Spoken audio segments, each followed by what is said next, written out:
Welcome to Session 6 of the Abiding Pathway course. There are 2 sessions in our course that are workshops. They are different from all the rest. And so during this time, I'll have you pause the video and then restart it when appropriate. You're definitely going to need your workbook to fill out each of the sections. Each of our sessions in Unit 1, which are sessions 1 through 4, focused on the story of God. In our last session, Session 5, we began our focus on the story of me, and we asked the question, who am I? We often say hindsight is 20/20, that it's much easier to break down the past to understand what was going on back then than it is to understand all the complexities of something that we're going through in the present. It's no different with God. It is much easier to look back on our lives and to see the hand of God at work in our past than it is to see his hand at work in the present. So during this session, I want us to consider the places in our lives where the story of God and the story of me have collided. So I invite you to open up to Session 6 in your workbook. One of the easiest ways we see the hand of God at work are through the highest and best moments in our lives. When we see the miracle of life through the birth of a child, right? That high moment is easy to recognize as God's blessing. Maybe when you graduated high school or college, something that you worked several years to get to, and such a great moment like those often cause us to be grateful to God. But this is what I've also found. Not only is God at work in the best moments in our life, God is at work in the hardest moments of our lives. And so to begin this exercise, to begin this workshop, I want us to consider the top 5 high points, the very best times of life, and the top 5 hard times, the very hardest times of your life. So this is it for me. As I look at my past, there are a few things that really stand out as the best things and some things that stand out as the worst things. And so I'll just share those with you as an example to get your mind started. Here's the 5 best in no particular order. First is my family. Since I only have 5 slots, I'm throwing together my marriage and my children. So on June 23rd, 2012, it was one of the best days of my life. Chelsea and I were married. Also can't help but to think of the birth of our 2 children, Blair in 2016 and Ezra in 2018. Those lives coming into my life have absolutely been one of, if not the greatest impact, greatest high point in my life. Second, my paternal grandfather's influence in my faith.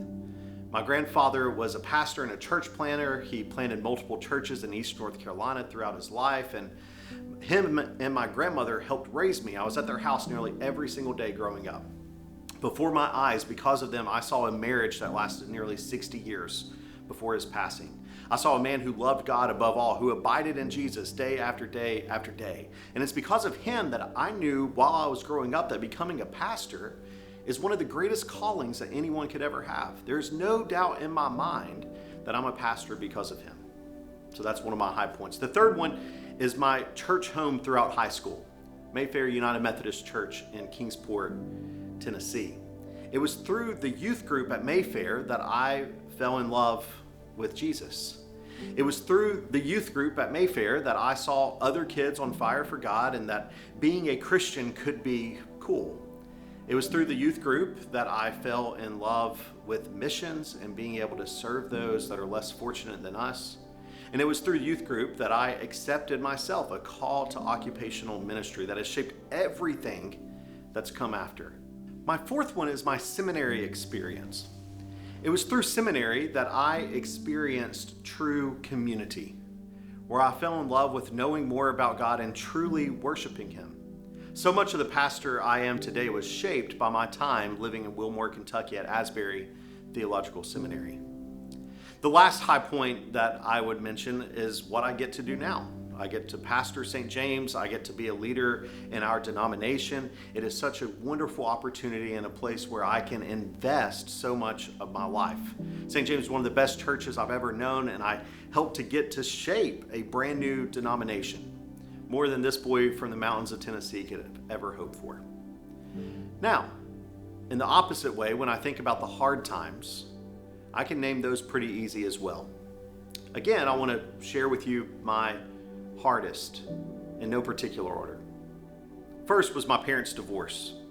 That in and of itself is a huge can of worms. In the fourth grade, my parents went through a pretty hard divorce. I was 10 at the time. My little brother was 4. We went several weeks without seeing my mother, and there's a lot of trauma attached to that still, quite honestly, lingers today.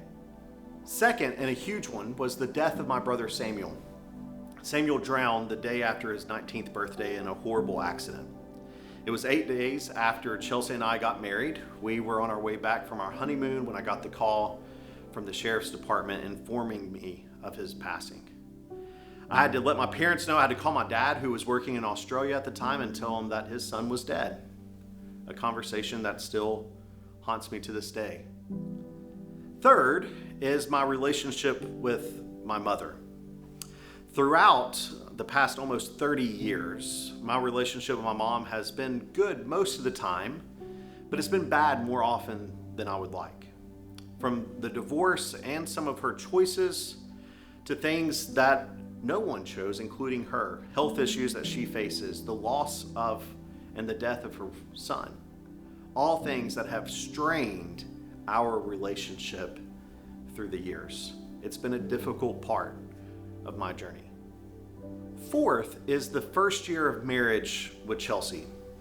Not only did I lose my brother the week after we got married, I immediately was diagnosed with mono. We moved from Tennessee to Kentucky the month after we were married. I was grieving, and for months I could barely have any energy to do anything. Chelsea was struggling with anxiety, and everything, absolutely everything in our lives had changed. It was a difficult season. Lastly was a professional season I went through right before I came to St. James in 2019. Back in the previous denomination that I was a part of, I was at a church for 4 years that I loved, and then as a, quote, promotion, I was sent to a church that was an awful fit. I struggled all year, went into a season of burnout, and wrestled with my calling, and truly wrestled with whether or not to stay in ministry. And so as I think about those 5 things, I'm not only aware of the 5 top best things in my life, but also those 5 hardest things in my life. And hopefully as you heard me share mine, it got your mind thinking about yours. There in your workbook, there are some questions that can help guide your thoughts as you wrestle with your highest high points and your lowest difficult seasons. We're going to stop the video here in a minute for you to capture those high points and hard times. But before we do that, once you have those, I want you to turn to the next page. And I'd like for you to list in each of your high points and each of your hard times chronologically.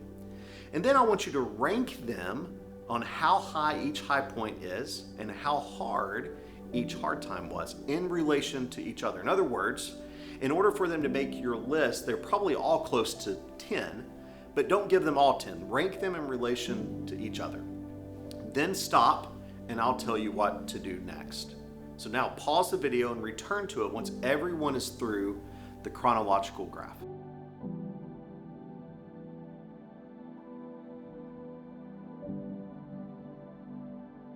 Now that you have the timeline complete, I want you to look at it and see if any of the high points and the hard times line up chronologically. For example, my brother's death is one of the hardest seasons I've been through. And at the same time, God provided me a new family. I was married to my best friend Chelsea, and he provided 5 other people that I went through seminary with that became family. I call that a season. We believe God is at work in every season of our lives. And as I reflect on those few years that were bad in many ways, from about 2012 to 2014, they were also wonderful in many ways. God was teaching me the importance of community and sharing my life with others, not only with my immediate family, but with my friends. And so I want you to turn to the next page, the life discovery chart. I want you to think of those different seasons and list them on the chart, and then wrestle what God was showing you during that season. Mark the high point, mark the low point, and then what God may have been up to. So pause the video again and return once you have the life discovery chart filled out.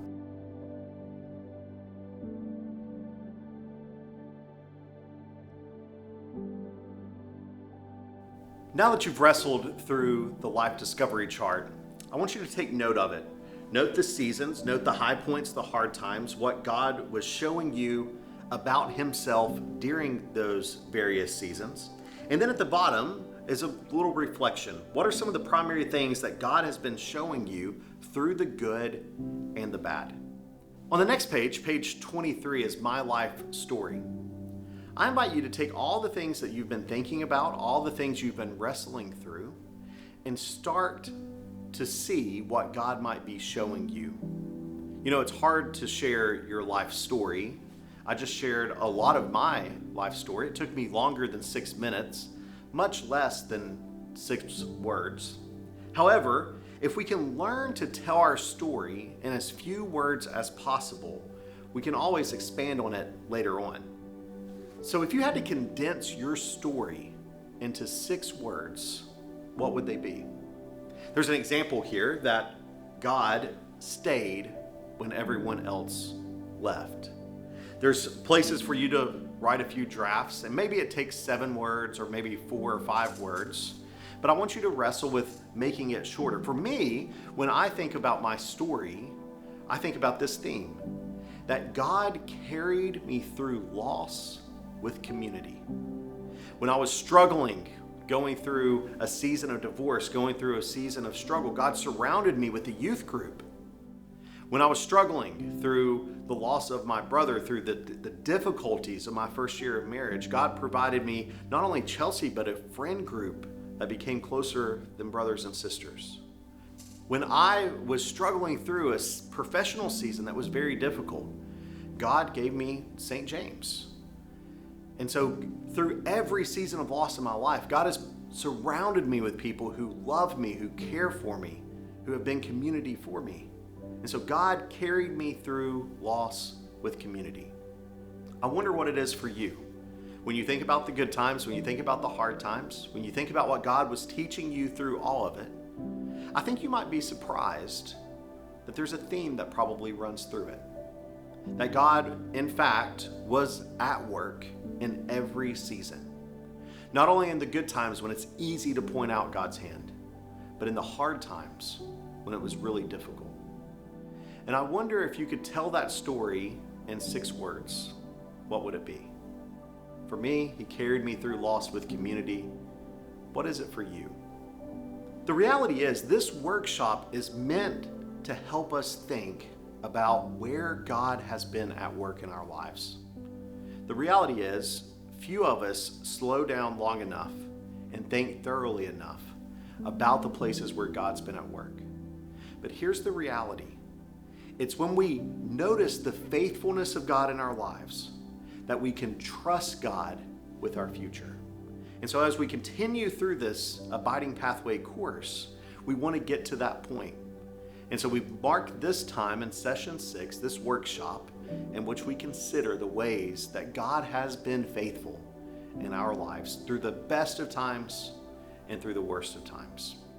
I believe that this session could be life-changing for some of you, to really wrestle with this, things that have been put in a closet for far too long, that you would get them out and you would ask, God, show me where you are at work through this. And you might just notice what I've noticed in my own life, that in every season, God was at work. We'll see you next session.